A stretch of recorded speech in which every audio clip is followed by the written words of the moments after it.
Hello everyone, I am Crawlers and I got into the crew beta as you can see a couple of days ago, which I suppose was the beta for us mortals because, big YouTubers have been playing the crew for a while now. Um, Interestingly enough, I got the beta invite email only a few hours before the beta was supposed to actually end, and after it took me over an hour just to download the damned game, not to mention the piece of horrible malware that is Uplay.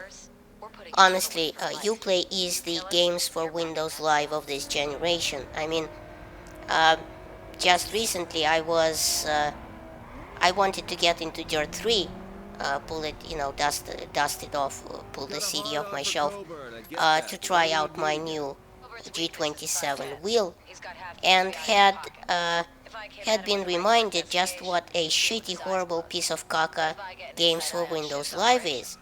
I mean, I had to log in, retype my game serial, after which it told me my password is wrong, of course, and so I tried to change it, which opened up the browser and took me on a 15-minute ride through the wonderful world that is Microsoft, Hotmail, and Dead Pages, and two-stage fucking authentication. Honestly, what the hell? This is a goddamn game, not a missile silo. So I changed my password, got back into the game, had to retype all my personal info again, including a long serial key, at which time it connected and started to quote, download my profile for several minutes. Which is also weird because why would someone's profile be that big? I mean, my internet speed is not that slow.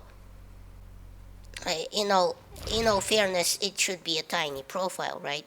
So it downloaded and told me I had to update games for Windows Live, so I agreed. It opened up a new window and started to update. And in a few minutes it went silent and I assumed the update was finished. I started up the game and again it told me I needed the update again, so obviously it didn't finish. So I updated this broken piece of shit again and retyped my damned password, at which time, it still, my pain wasn't over, as I had to endure nearly 10 more minutes of unskippable Dirt 3 menu tutorials talking about the damn races. I tell you, this lasted over 20 minutes altogether and was seriously annoying. But back to the crew now. So we all know, we all saw the videos by now, and speaking of which, by the way, the NDA has been lifted by Ubisoft or whoever publishes the game, and we are allowed to post videos of it, it seems, on YouTube. I read about it on some forum, I forget which now, but that's beside the point. So the crew is this racing game, right? That is also massively multiplayer online co-op game, where you can squad up to take on a race with your crew, so to speak, hence the name, I guess. The map where the racing takes place is also incredibly gigantic and basically encompasses all of continental USA. Uh, you start off the game off in Detroit though, and like every other resident of the city, you try to find a way out. Now, spoiler alert, I'm going to talk about the campaign story. If you don't want to hear it, mute the sound until the spoiler warning goes away. The extremely flimsy and cheeseball narrative of the game has you trying to infiltrate the 510s, a gang basically that have been mostly racers about 5 years ago before you got sent up for murder apparently, so that when you actually come out of prison, a gang has transformed, the gang has transformed from racers to outright Sons of Anarchy, if anyone watches that show. Basically running guns, drugs, and whatever else they can. You try to race your way up the ranks, so to speak, just like in dozens of other arcade games over the years, So to basically come out to the top level of the 510s to get the skinny, so to speak, on the illegal activities. And surprisingly, backing your car purchases and your hideout and your garage is none other than a cop who thinks this is the only way to deal with the game, to infiltrate it. So the crew gets points for execution, but definitely thumbs down for a severely overdone campaign story. That's basically no different than any other games and is complete crap, let's face it. Alright, spoiler over, let's go talk about the customization and racing. The racing in this game is built in such a way that it seriously reminds me of Test Drive Unlimited, maybe mixed with Need for Speed. I won't say which because they're all basically the same in the past few years. Yes, I said it, Need for Speed has become the COD for EA.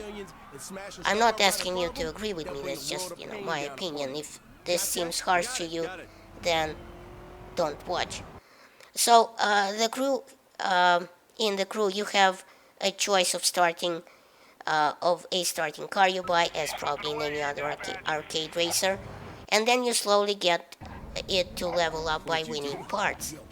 Now, the only thing that I really like about this game is the customization, animation, and how they've approached it. Very visual, very Medal of Honor Warfighter, or Low Fighter as I call it. You take your car to the hideout and choose to upgrade its parts or visuals or body kit.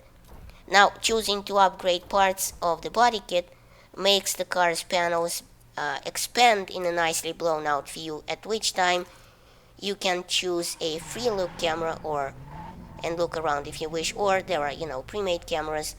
You can also change the interior design. Interestingly enough, in this garage, you can also start the car up and do a nice burnout or donut. Now, when you choose to upgrade your engine or drivetrain, the animation becomes even cooler. It basically takes the whole body of the drivetrain, showing you only the engine and the working parts, and again, you can start the car up, do a burnout or some donuts, and the parts will react in as they do in real life. So, the engine comes to life, the belts, the drive shaft, the springs and shocks on the wheels, and it's just a lot of fun to watch. So I think this is the only part of the crew that's actually unique and fun for a change. The cars also have several classes. Each car that you own will have several types of use or class that you can tune it to. That includes looks, body kit, lift kit and such, and engine upgrades as far as I can tell.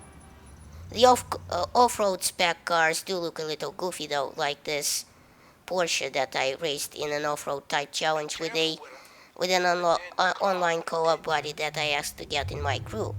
The challenge was pretty simple. Ran a truck off the road. I mean, this isn't Kerbal Space Program. Expect there to be much less thinking involved.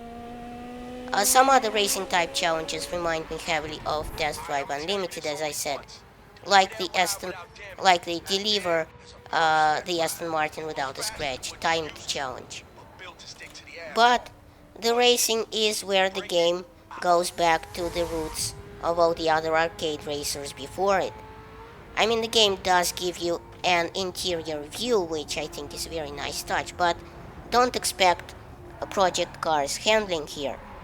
You can power slide, use the nitrous, but that's it. Oh, and another nice touch is the head turning in the direction of the steering wheel. You can also have the option to map the clutch pedal to the controls and go all racing style on the crew, but frankly, with this type of handling physics, I don't see the need, so, I just played with my Logitech gamepad. Now, unfortunately, I didn't really get to race the game online that much, even in the few hours I played it, so I really can't speak much to the actual crew aspect of it. It seems the servers crashed once people got into and loaded up the beta, so online gaming was not available for much of its time. I did play a couple of races with someone named Galarodo, but that's it. Essentially, when you have someone on your crew, it just increases your chances of winning, so, as there's someone else playing on your side.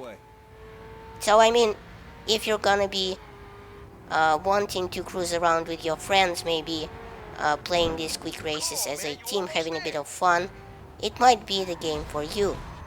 If you want a hardcore racing sim, that you want to use your G27 wheel with, then just wait for Project Cars, I guess. So thanks for watching. Please rate and share this video as it helps my channel grow. Check out my other videos at the end of this one. And remember, in Soviet Russia, YouTube subscribes you.